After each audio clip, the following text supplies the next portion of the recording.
princípios constitucionais do direito penal. Os princípios constitucionais do direito penal são normas extraídas da Constituição Federal que servem como base interpretativa para todas as outras normas do direito penal do sistema jurídico brasileiro. Entretanto, não possuem somente força informativa, não serve somente para auxiliar na interpretação de outras normas. Os princípios constitucionais na atual interpretação constitucional possuem força normativa, devem ser respeitados sob pena de inconstitucionalidade da norma que os contraria. No que tange ao direito penal, a Constituição Federal traz alguns princípios aplicados neste ramo do direito. Vamos analisar o princípio da legalidade. O princípio da legalidade está previsto no artigo 5º, inciso 39 da Constituição Federal. Artigo 5º, inciso 39. Não há crime sem lei anterior que defina, nem pena sem prévia cominação legal. Entretanto, ele também está previsto no Código Penal, em seu artigo 1º. No artigo 1º está: não há crime sem lei anterior que defina, não há pena sem prévia cominação legal. Ou seja, ipsis literis da Constituição Federal. Nas palavras de César Roberto Bittencourt, pelo princípio da legalidade, a elaboração de normas incriminadoras é função exclusiva da lei, isto é, nenhum fato pode ser considerado crime, nenhuma pena criminal pode ser aplicada sem que antes da ocorrência deste fato exista uma lei, definindo como crime e combinando-lhe a sanção correspondente. Ele está explicando o conceito, o princípio da legalidade. Este princípio, que vem do latim nullum, crime, sine, praedia lege, estabelece que uma conduta não pode ser considerada criminosa se antes de sua prática não havia lei nesse sentido. Trata-se da existência de segurança jurídica. Imagine se pudéssemos responder criminalmente por uma conduta que, quando praticamos, não era crime. Simplesmente não faríamos mais nada, de modo de que futuramente a conduta fosse criminalizada e pudéssemos responder pelo delito. Entretanto, o princípio da legalidade se divide em dois outros princípios: o princípio da reserva legal e o da anterioridade penal. Desta forma, vamos estudá-los em tópicos distintos. Ou seja, você tem inicialmente no artigo 5º, inciso 39, o princípio da legalidade, mas ele se divide em dois. A primeira parte, o princípio da reserva Professor, legal. eu ia pedir para você ver se mexe um pouco no áudio aí, que tá um pouco estranha a tua voz.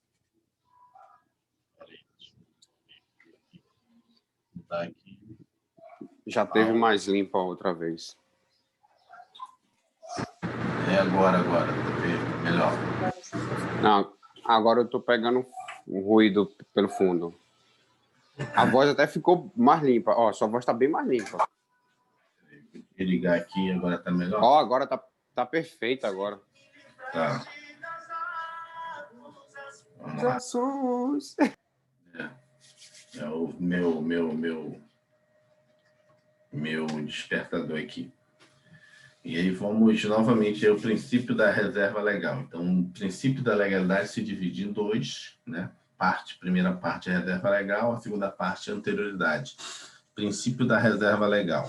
O princípio da reserva legal estabelece que somente lei, em sentido estrito, pode definir condutas criminosas, estabelecer sanções penais, penas e medidas de segurança. Assim, somente a lei editada pelo Poder Legislativo pode definir crimes e combinar penas. Logo, medidas provisórias, decretos e demais diplomas legislativos não podem estabelecer condutas criminosas nem combinar sanções. Cuidado! Há forte divergência a respeito da possibilidade de medida provisória para tratar sobre matéria penal, havendo duas correntes. Primeira corrente nessa questão: não pode, pois a CF veda a utilização de medida provisória em matéria penal. Segunda corrente: pode, desde que seja matéria favorável ao réu. Descriminalização de condutas, por exemplo.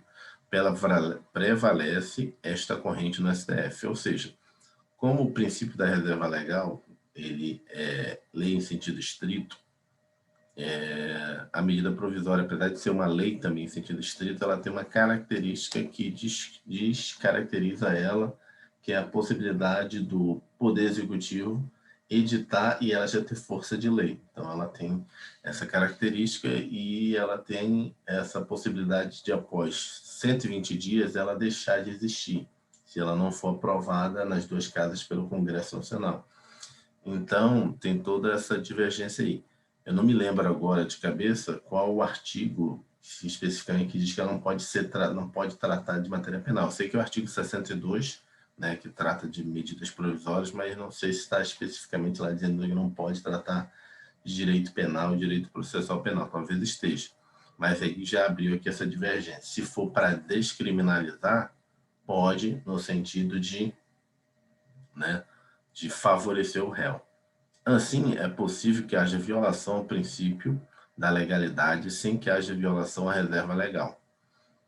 Entretanto, havendo violação à reserva legal, isso implica necessariamente em violação ao princípio da legalidade, pois aquele é parte deste. Lembre-se, legalidade é igual a reserva legal, mas anterioridade.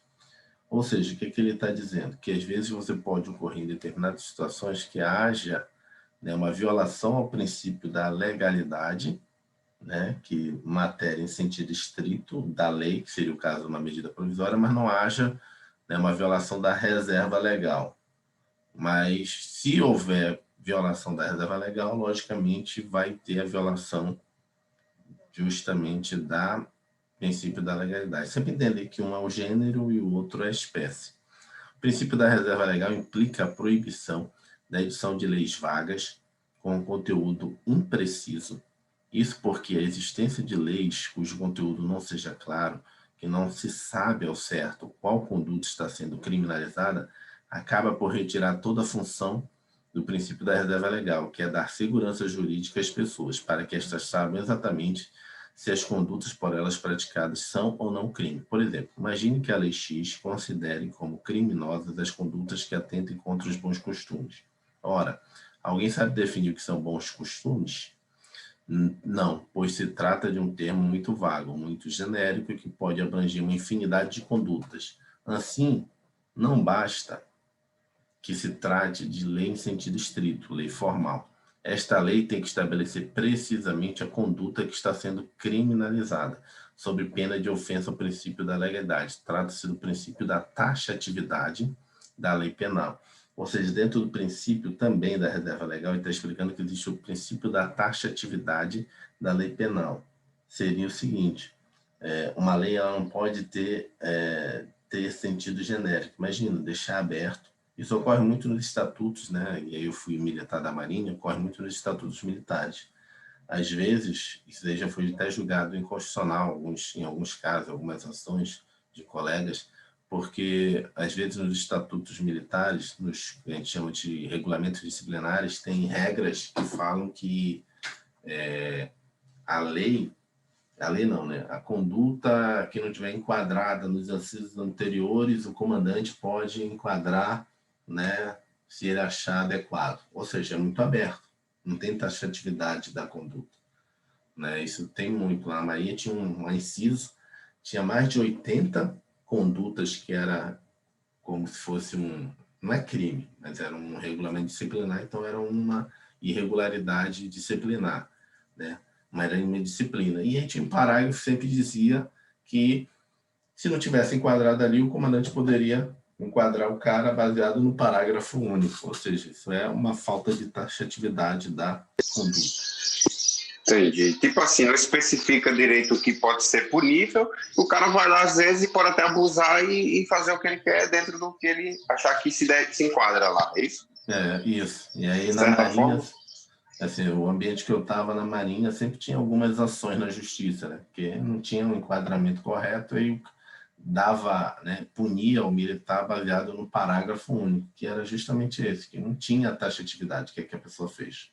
Era simplesmente no que diz respeito ao bom senso do comandante, dizer, não, eu acho que ele cometeu uma indisciplina, né? Ele violou o regulamento disciplinar, nesse sentido. Também aqui não é o caso, mas só estou explicando o caso concreto. Vamos lá, entretanto, Fiquem atentos, existem as chamadas normas penais em branco. As normas penais em branco são aquelas que dependem de outra norma para que sua aplicação seja possível. Por exemplo, a Lei de Drogas, Lei 11.343 de 2006, estabelece diversas condutas criminosas referentes à comercialização, transporte, posse, etc., de substâncias entorpecentes. Mas quais seriam as substâncias entorpecentes proibidas? As substâncias entorpecentes proibidas estão descritas em uma portaria expedida pela Anvisa. Assim, as normas penais em branco são legais, não violam o princípio da reserva legal, mas sua aplicação depende ainda de uma outra norma jurídica. Mas a portaria da Anvisa não seria uma violação à reserva legal, por se tratar de criminalização de conduta por portaria? Não, pois a portaria estabelece quais são as substâncias entorpecentes, em razão de ter sido assim determinado por lei. No caso, pela própria Lei de Drogas, que estabeleceu no artigo 66, né, que estabelece, né, que pela própria lei, que esse artigo 66 estabelece como substâncias entorpecentes, aquelas previstas na portaria SVC, que é a Secretaria de Vigilância Sanitária do Ministério da Saúde, número 34498. A doutrina divide ainda as normas penais em branco em homogêneas, que é a norma penal homogênea, a norma penal em branco, em sentido amplo. A complementação é realizada por uma fonte homóloga, ou seja, pelo mesmo órgão que produziu a norma penal em branco. Esse caso é quando está na legislação penal o que seria determinada conduta como crime por funcionário público. E quem define funcionário público, quem é que não é na própria Lei 8.112, ou seja, uma lei está explicando a própria lei. A lei penal ela não vai dizer o que é funcionário público, mas a Lei 8.112, no âmbito federal, diz quem é o funcionário público. Acho que essa interpretação é mais abrangente ainda, né? Ainda tem as legislações estaduais e municipais, mas é uma lei, em sentido estrito, também que explica. Normas penais em brancos heterogêneas. Pode perguntar. Tem a ver, por exemplo, professor, tem a ver, por exemplo, com a, por exemplo, prevaricação. Prevaricação só é cometido se o cara for funcionário, né? Servidor público, né? Um cidadão civil já seria uma outra. Tem a ver com isso? Sim, mas aí seria uma outra. Tem a ver com isso. É porque, na verdade, a definição do que é, do que é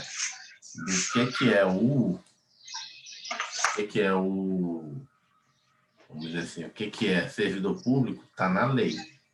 Então, é isso que ele está dizendo. Se uma lei está em branco e uma outra lei que faz a interpretação dessa norma em branco, ele chama de classificação de norma penal em branco homogênea. Se há uma lei colocando uma norma penal em branco, mas há, na realidade, uma outra norma, um decreto, uma portaria, fazendo, né, dizendo o que é isso que a norma penal em branco deixou, aí você tem já uma norma penal, né, a classificação heterogênea, a norma penal em branco heterogênea. Entendeu o que ele quis explicar? Então é isso. Então, uma norma penal em branco em sentido estrito, a complementação é realizada por fonte heteróloga, ou seja, por órgão diverso daquele que produziu a norma penal em branco.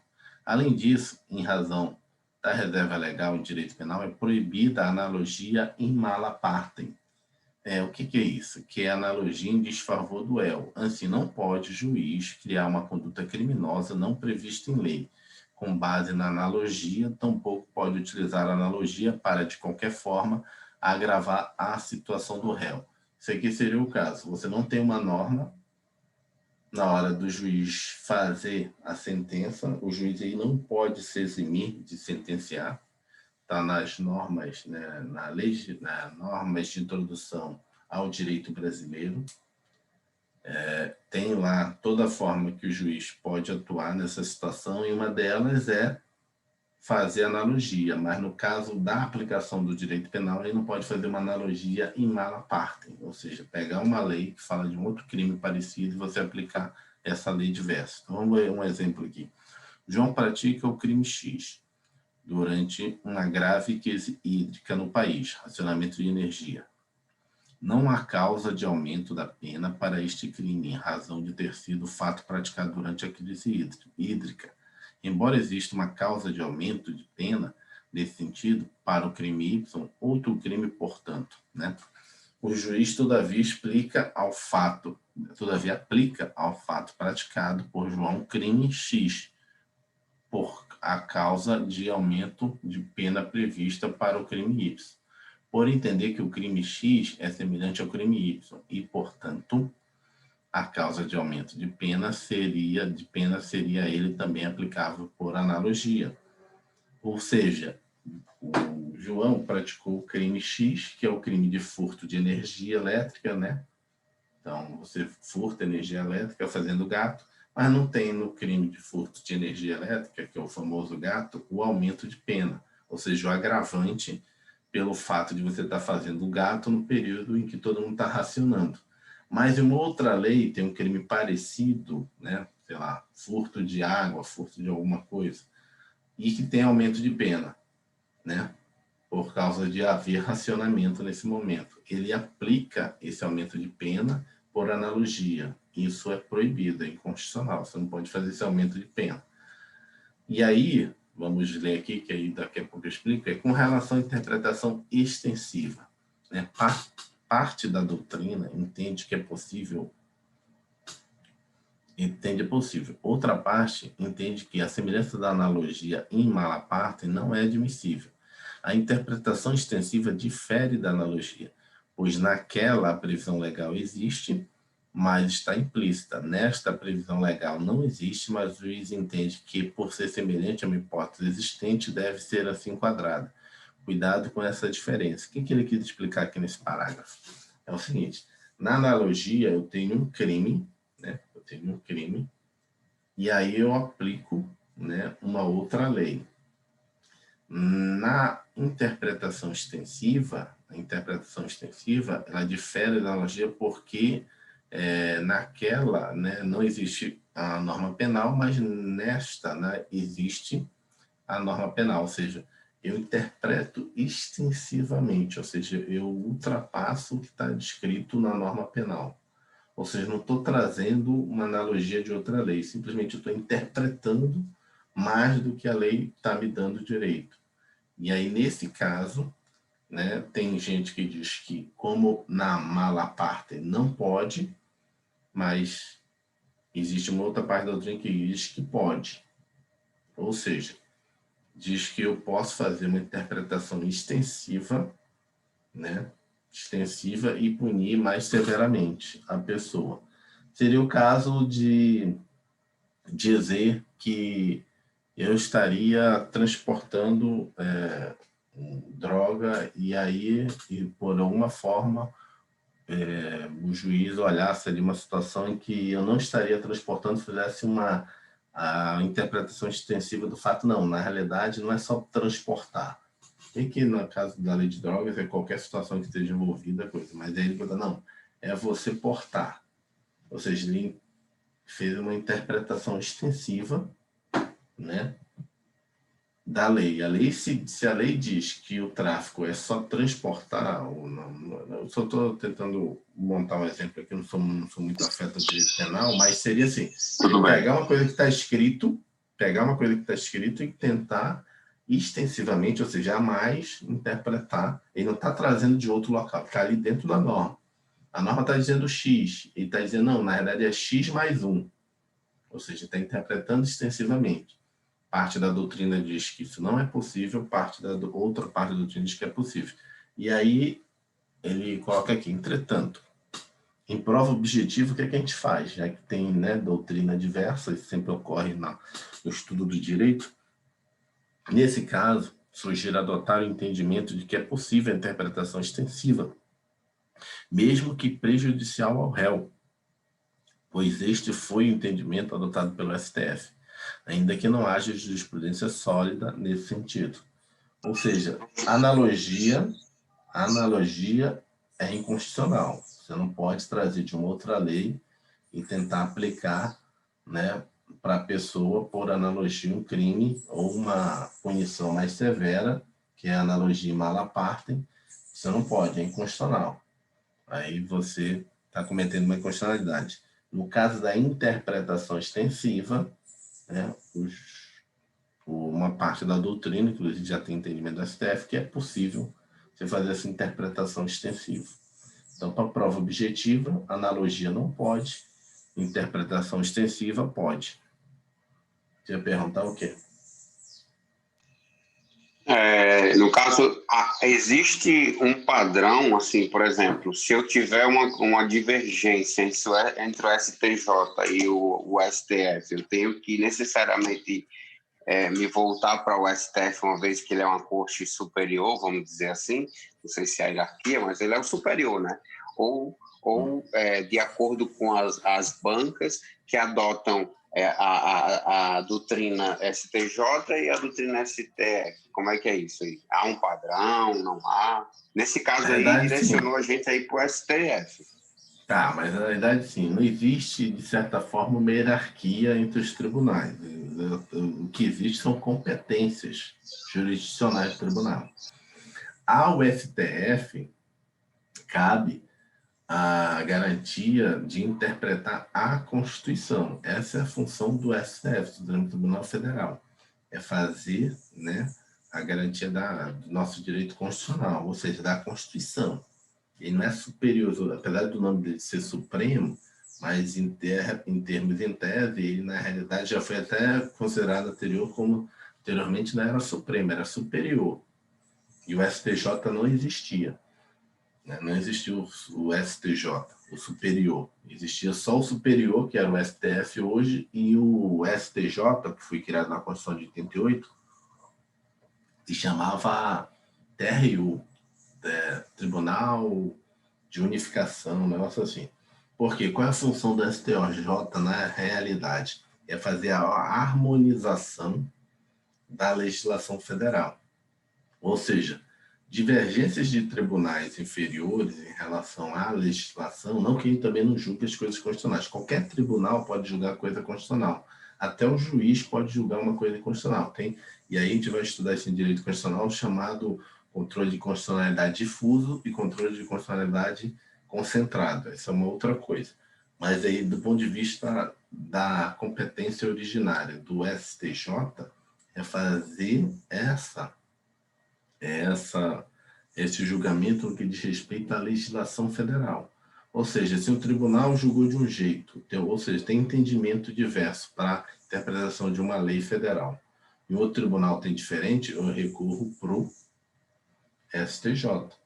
Ou seja, na verdade, funciona da seguinte forma, deixa eu só explicar. Você tem primeira instância, juiz federal, tem a segunda instância, que é os tribunais, né? E aí pode ser Tribunal de Justiça ou Tribunal Regional Federal.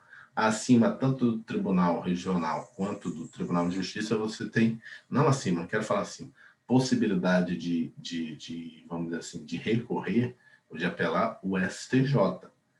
Por quê? Porque lá ele recebe o chamado recurso especial. O que é o recurso especial? A competência originária dele é do recurso especial.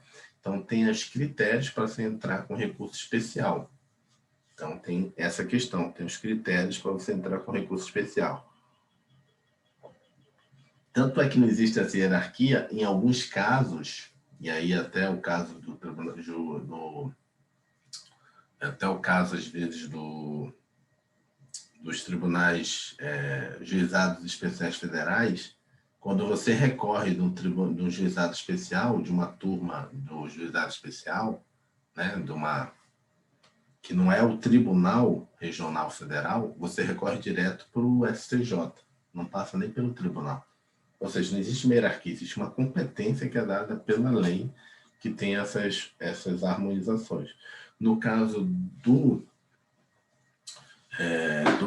STF, ele é responsável pela questão das ações diretas de constitucionalidade e inconstitucionalidade e do recurso extraordinário.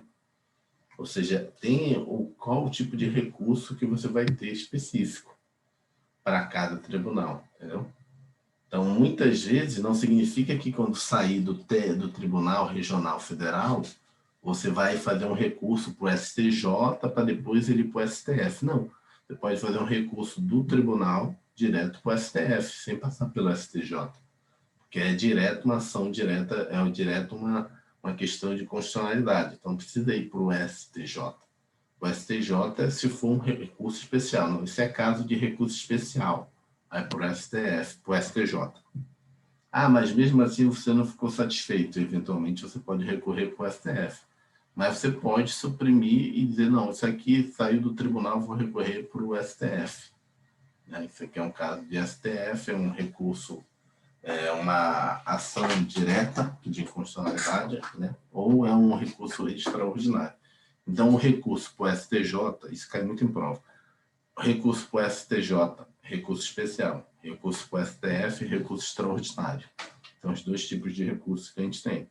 E as ações originárias de cada tribunal. Então, não é uma hierarquia, apesar de parecer, né, em alguns casos, mas não é necessariamente nesse sentido. Fora que uma ação ela não precisa percorrer todo esse percurso, né? Há muitas ações que terminam no Tribunal de Justiça e não tem como recorrer de lá mais, né? Porque não é caso de recurso especial e não é caso de recurso extraordinário. Então, não tem mais para onde você ir. A não ser que você comprove especificamente que é caso, que a gente acha que sempre vai poder recorrer por instâncias superiores. Não. Você, na realidade, tem que comprovar que o seu caso específico está dentro daquela característica de poder ter o recurso.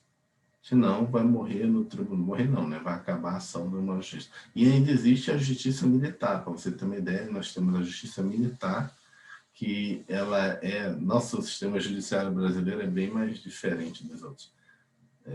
Fora que eu não estou falando do administrativo, né? Que a gente tem um sistema administrativo que é parecido com os europeus, uma mescla de latino, de ibero-americano, alguns europeus mais, que tem dois modelos administrativos, tanto de tribunal quanto de auditorias gerais, que depois a gente explica isso, mas no nosso sistema judiciário, na área militar, você só tem o juiz, que é as auditorias militares, o juiz de primeira instância. Se você recorrer da sentença ali de uma auditoria militar, você recorre direto para o Superior Tribunal Militar. Não tem a instância de tribunal na Justiça Militar. Você não tem o juiz, tribunal e depois o STM. Você tem direto ao STM.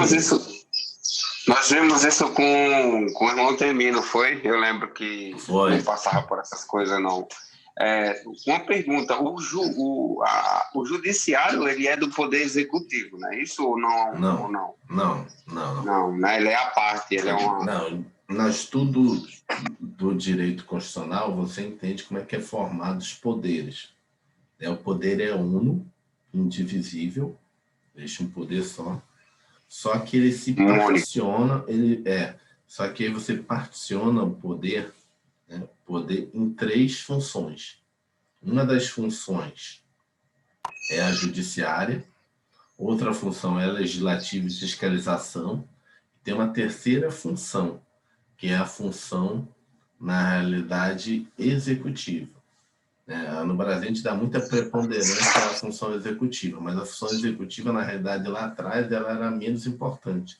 Ela só executava aquilo que o poder legislativo determinava. Então, quem era o preponderante era o poder legislativo. Isso é estudado na Teoria Geral do Estado, né? E aí você estuda Thomas Hobbes, você estuda Rousseau, que explica como é que surge essa tripartição de poder. Antes não existia tripartição do poder. Né? Existia, na verdade, era o absolutismo. Na verdade, o juiz era o rei, o legislador era o rei, e ele era o poder executivo, ele executava as políticas públicas. E aí todo o movimento revolucionário aí de liberalismo fez o surgimento da tripartição do poder, a teoria que hoje é aplicada na maioria dos países do mundo. Lembrando... Foi proposto por Montesquieu, é isso? Isso. Lembrando que isso não quer dizer que é hegemônico. Vários países até hoje, né, existem de países ditatoriais, países teocráticos. Todo mundo acha que, às vezes, a gente esquece de estudar o mundo, esquece que em alguns países até hoje existe absolutismo. Né? Não da forma lá de 1500, 1600, mas existe de alguma forma um absolutismo, né? Ainda mais nos países onde existe muito a questão, países mais do Oriente Médio, tem muitos países ainda que existe monarquia, existe a monarquia parlamentarista, constitucional, né? Que aí existe um poder moderador, existe o primeiro-ministro, o rei. Inglaterra, Tem né, por exemplo? vários modelos, isso. Existem vários modelos, né, de formação do Estado. Isso estuda muito em direito constitucional, que estuda os regimes, né, de Estado, formas de governo. Vamos ler mais um princípio aqui, o princípio da anterioridade da lei penal.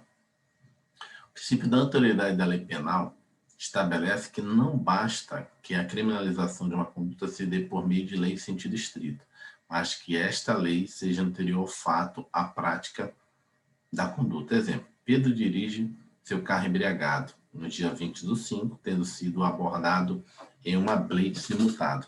Nesta data, não há lei que criminaliza esta conduta. E aí, no dia 26, 6 dias depois, é publicada uma lei criminalizando o ato de dirigir embriagado.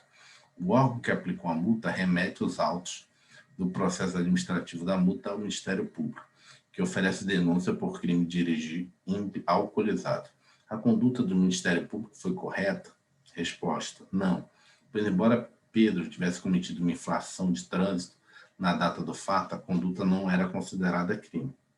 Houve violação do princípio da reserva legal? Não, porque foi feita uma lei em sentido estrito aprovada pelo Congresso Nacional, pois a criminalização da conduta se deu por meio de lei formal. Houve violação do princípio da anterioridade da lei penal? Sim, e essa violação se deu pelo Ministério Público, que ofereceu a denúncia sobre um fato acontecido antes da vigência da lei incriminadora. Percebo que a violação à anterioridade, neste caso, se deu pelo Ministério Público, mas nada impede, no entanto, que essa violação se dê pela própria lei penal incriminadora. Imagine que a lei que criminalizou a conduta de Pedro estabelecesse que todos aqueles que tenham sido flagrados dirigindo alcoolizados nos últimos 2 anos responderiam pelo crime nela previstos. Essa lei seria inconstitucional nesta parte, pois violaria flagrantemente o princípio constitucional da anterioridade da lei penal, previsto no artigo 5º, inciso 39 da Constituição Federal. Ou seja, se você tiver uma lei falando que todos os crimes, todas as condutas anteriores a ela também são crimes, está errado. Que a lei diz que tem que ter uma lei prévia para que haja crime. Eu não posso criminalizar condutas anteriores, né? Aí eu posso até criar uma situação que a gente estava conversando antes de um autoritarismo, criar uma perseguição. Agora eu vou criar uma lei porque eu sei que a pessoa fez um negócio lá atrás e eu quero agora punir ela no futuro. Entendeu? Ou seja, meio complicado. Deixa eu ver aqui. Princípio da anterioridade, vamos lá.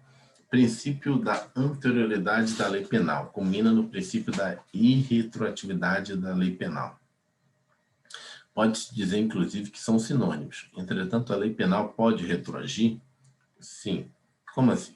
Quando ela beneficia o réu, estabelecendo uma sanção menos gravosa para o crime, ou quando deixa de considerar a conduta como criminosa. Neste caso,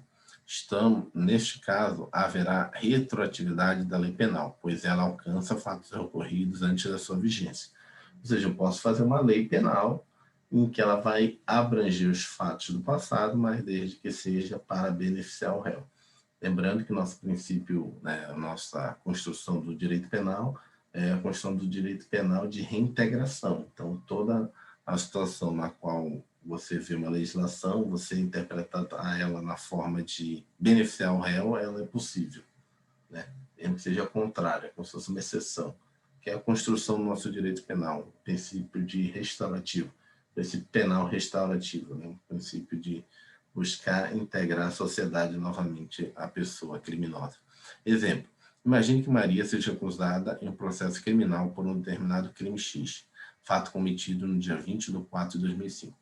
A pena para este crime varia de 1 a 4 anos. Se uma lei for editada posteriormente, estabelecendo que a pena, ou seja, a pena dela é de 1 a 4 anos, pena para este crime será de 2 a 6 meses. Essa lei foi favorável a Maria, devendo ser aplicada nesse caso, mesmo que já tenha sido condenada. Ou seja, a pena que ia de no mínimo 1 ano passou a ser no máximo de 6 meses. Ou seja, durante, se Maria estiver sendo acusada, ela só vai responder por 6 meses, não vai mais responder por 1 ano. Ou seja, né, vai beneficiar ela mesmo ela tendo cometido o crime no passado. Se ela já estiver presa, aí se ela já cumpriu os 6 meses, vai ter que ser emitido o alvará de soltura dela, porque ela já cumpriu a pena dela.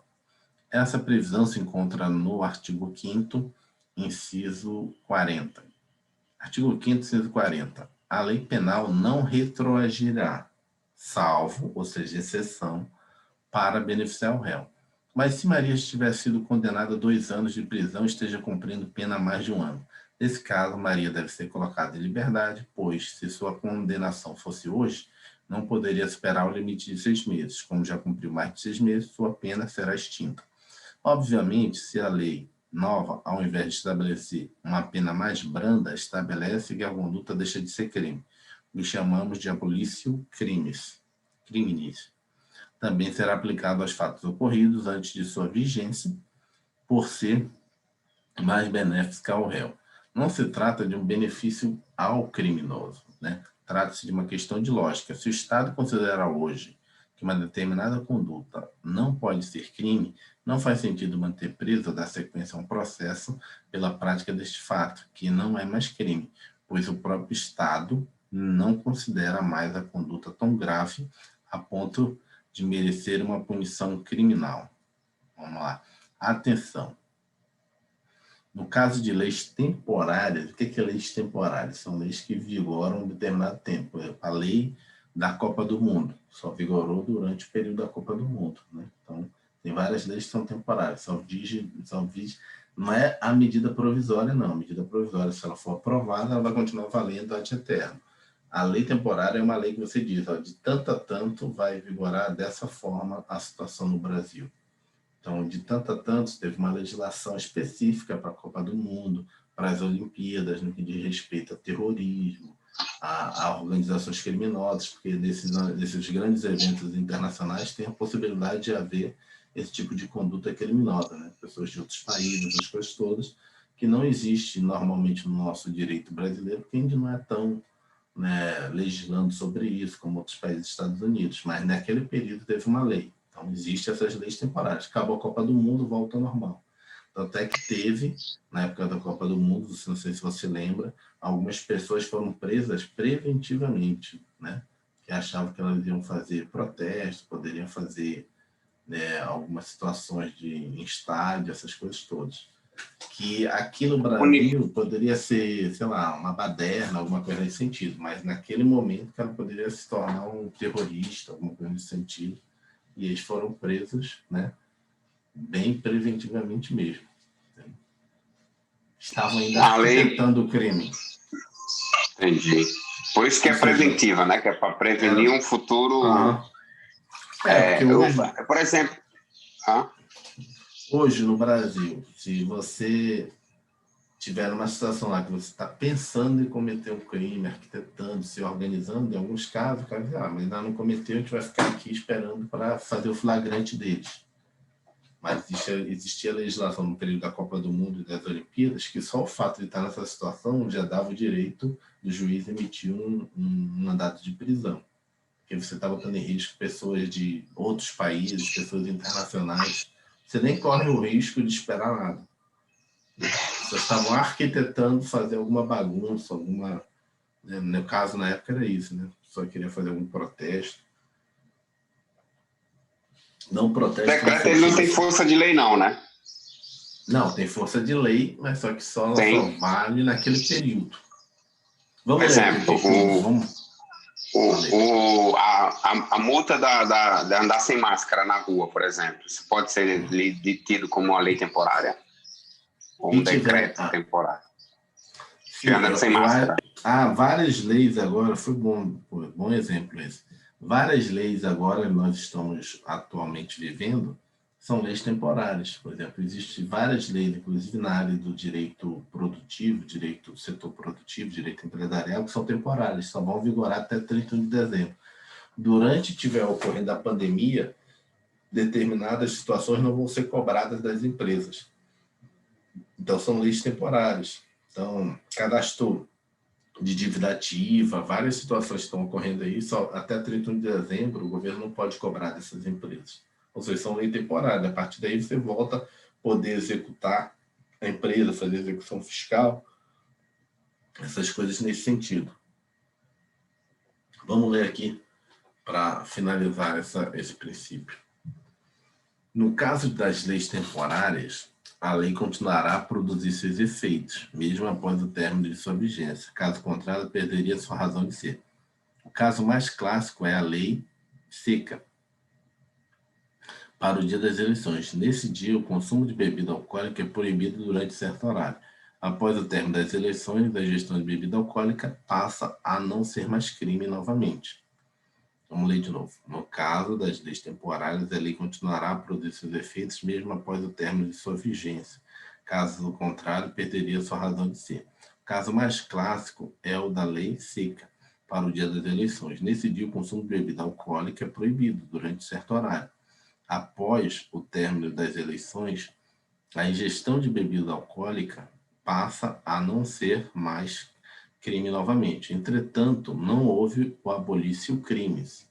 Houve apenas o término do lapso temporal em que a proibição vigora. Somente haveria abolício crimes caso a lei que proíbe a ingestão de bebidas alcoólicas no dia da eleição fosse revogada, que não ocorreu. A legalidade, o que ele está explicando a lei temporária é o seguinte: no caso de uma lei temporária, por exemplo, um cara que cometeu um crime lá na época da Copa do Mundo, você só identificou agora esse crime e não prescreveu, ele vai ser julgado de acordo com aquela norma da Copa do Mundo. Ah, mas já parou a Copa do Mundo, né? Não é crime mais hoje no Brasil, não, mas na época em que ele cometeu o crime, e essa lei era uma lei temporária, ele vai cumprir a norma, a pena, né, o processo que era daquela época, entendeu? É isso que ele quer diferenciar entre abolício crimes e lei temporária. Por exemplo, a legislação de criminal da Copa do Mundo e da Olimpíada já passou o lapso temporal, mas não quer dizer que a pessoa que cometeu o crime lá, ela deixou de ser crime. Não, aquele lapso temporal sim. É que ele quer diferenciar esses dois conceitos, de lei temporária e de abolício crimes. É diferente uma coisa da outra. Eu entendi também assim, não sei se eu estou errado, se eu tiver, você me corrija, que, por exemplo, a lei ela não foi abolida, ela não foi extinta, ela se mantém porque, por exemplo, futuramente haverá eleição mais uma vez e no tempo da eleição haverá aquele lapso de tempo onde não poderá ser ingerido bebida alcoólica. Então não foi abolida a lei, ela só vai estar vigente quando tiver aquela ocasião especial, né, específica. Sim. Então, uma das coisas que ele traz para a gente entender é essa. A outra que ele traz é essa que eu falei. Não é o fato de agora não estar eleição, eu não posso punir mais a pessoa. Eu não aboli o crime. É para diferenciar entre aquela lei que retroage para beneficiar o réu e a lei que é temporária. O fato de ter passado a eleição e não ser mais crime não vai retroagir para beneficiar a pessoa que bebeu nas eleições. Agora não é mais crime, mas como você cometeu o crime lá atrás, ela também não está retroagindo para prejudicar o réu. É porque naquele período existia uma lei temporária. É aquele que quer mostrar que agora não é mais crime. Se você quiser ir lá no bar beber, pode beber. Mas quando você bebeu, era crime. Ela vai retroagir, uma lei temporária não vai retroagir, ela vai fazer o efeito que ela teria que ter feito o efeito. É isso que ele quer diferenciar para a pessoa não cair na pegadinha. A legalidade, reserva legal e autoridade são garantias para os cidadãos, pois visam impedir que o Estado os surpreenda com a criminalização de uma conduta após a prática do ato. Pense como seria a nossa vida se pudéssemos amanhã sermos punidos pela prática de um ato que hoje não é considerado crime. Poderíamos, conviver sem saber se amanhã ou depois aquela conduta seria considerada crime. Nós poderíamos ser condenados ou punidos por ela. É impossível viver assim. Então, legalidade é igual a anterioridade mais reserva legal. Ou reserva legal mais anterioridade. Não se esqueça. Trata-se de um princípio com duas vertentes. Então, antes de finalizar aqui hoje, vamos fazer uma revisão rápida. Então, o que a gente viu aqui? é o princípio da legalidade, está no artigo 5º da Constituição Federal, inciso 39, não há crime sem lei anterior que defina, nem pena sem prévia cominação legal. Está no artigo 1º do Código Penal, que é não há crime sem lei anterior que defina, não há pena sem prévia cominação legal. Vimos que há, né, possibilidade de medida provisória, né, medida provisória regulamentar direito penal, porque o princípio da reserva legal diz que é só lei em sentido estrito. Apesar da medida provisória ser uma lei em sentido estrito, ela tem várias restrições no que diz respeito a uma lei em sentido estrito. Ela não é feita diretamente pelo Poder Legislativo, ela não foi aprovada ainda pelo Poder Legislativo e já tem força de lei. Ela pode, depois de 120 dias, cair, ou seja, de não ser aprovada e deixar de existir no ordenamento jurídico, mas há um entendimento de que ela tem força de lei e pode ser usada, no caso, para beneficiar o réu, né? O que mais? Vimos as normas penais em branco. As normas penais em branco homogêneas são aquelas na qual que a norma penal em branco é explicada pela própria lei, por uma outra lei, mesmo nível hierárquico, e temos as heterogêneas, onde uma norma penal é explicada por uma outra norma de um outro órgão ou de um outro nível, seria um decreto, uma portaria.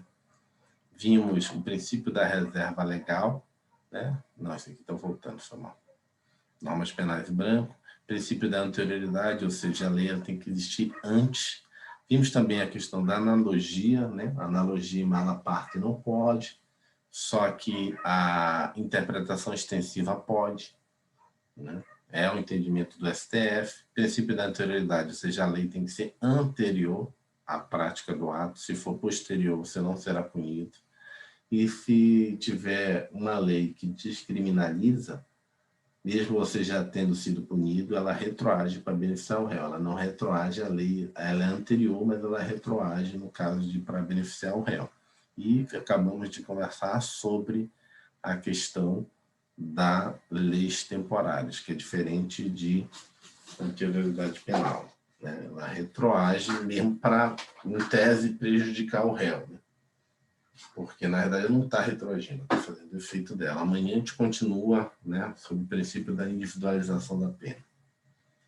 Vou parar aqui, ó. Tá ok. Top.